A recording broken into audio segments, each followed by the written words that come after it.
Un culte, il vient de La Réunion, enfin j'aimerais dire qu'il vient de La Réunion, parce que je suis né à Toulouse, je suis arrivé à La Réunion, j'avais 1 mois. La Réunion, c'est ma patrie, c'est là où je suis bien, c'est là où... Voilà, c'est que là où tu as des climats magnifiques, des spots parfaits, où tu peux vraiment t'amuser. Et voilà, c'est la mixité, c'est La Réunion, quoi. La réunion de différents artistes, différentes cultures, donc voilà, quoi. Un culte, à l'origine, c'est venu après plein de recherches de noms différents. Et un culte parce qu'au final, on est toujours un culte dans l'art, on a toujours des choses à apprendre, on a toujours des nouvelles choses qui arrivent, des nouvelles méthodes, du nouveau matériel ou alors des nouvelles techniques. Donc voilà, un culte par rapport à ça, dans le fait que on ne sait jamais réellement tout ce qu'on fait, tout ce qu'on va faire et on n'est jamais meilleur que les autres de toute manière. Après, j'ai fait quelques étapes en Australie, j'ai fait 7 ans pour mes études. Donc ça m'a ouvert un autre état d'esprit, ça m'a fait parler anglais, ça m'a fait rencontrer 2-3 graffeurs là-bas, etc., etc. Donc du coup, ça a évolué un petit peu, mais mon cœur est quand même réunionnais d'origine et voilà.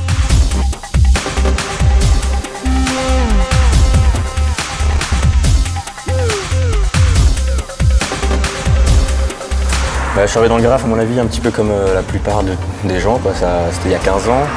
Ça a commencé sur les bancs de l'école, au collège, à dessiner dans les petites marges de cahiers, à faire des petits tags, 1 fois, 2 fois, 3 fois, puis au final aller dehors, essayer avec une bombe.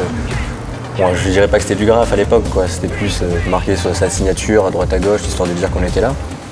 Le graphe, ça s'est développé peut-être 1 an ou 2 après, où tu as toujours envie d'aller voir un peu plus gros, de voir un peu plus large. Moi pareil, au début, c'est des petits trucs tout simples, en chrome noir, illégalement sur le bord de la route. Et au fur et à mesure, ça a évolué jusqu'à trouver des squats, à prendre plus de temps, à passer une journée entière dessus, voire des fois 2 ou 3 jours pour vraiment faire quelque chose de correct. Alors, mon style, mes inspirations, tout ça, ça a évolué. Au début, c'était juste des petites écritures pour faire des petites écritures. Après, on commence à découvrir le rap, tous ces milieux-là, les graphes qui commencent à évoluer un peu plus dans les autres villes, surtout aux États-Unis. Donc, ça te fait une influence, tu essaies de faire un petit peu comme eux, comme les grands. Puis après, il y a eu pas mal d'influences réunionnaises aussi, au final.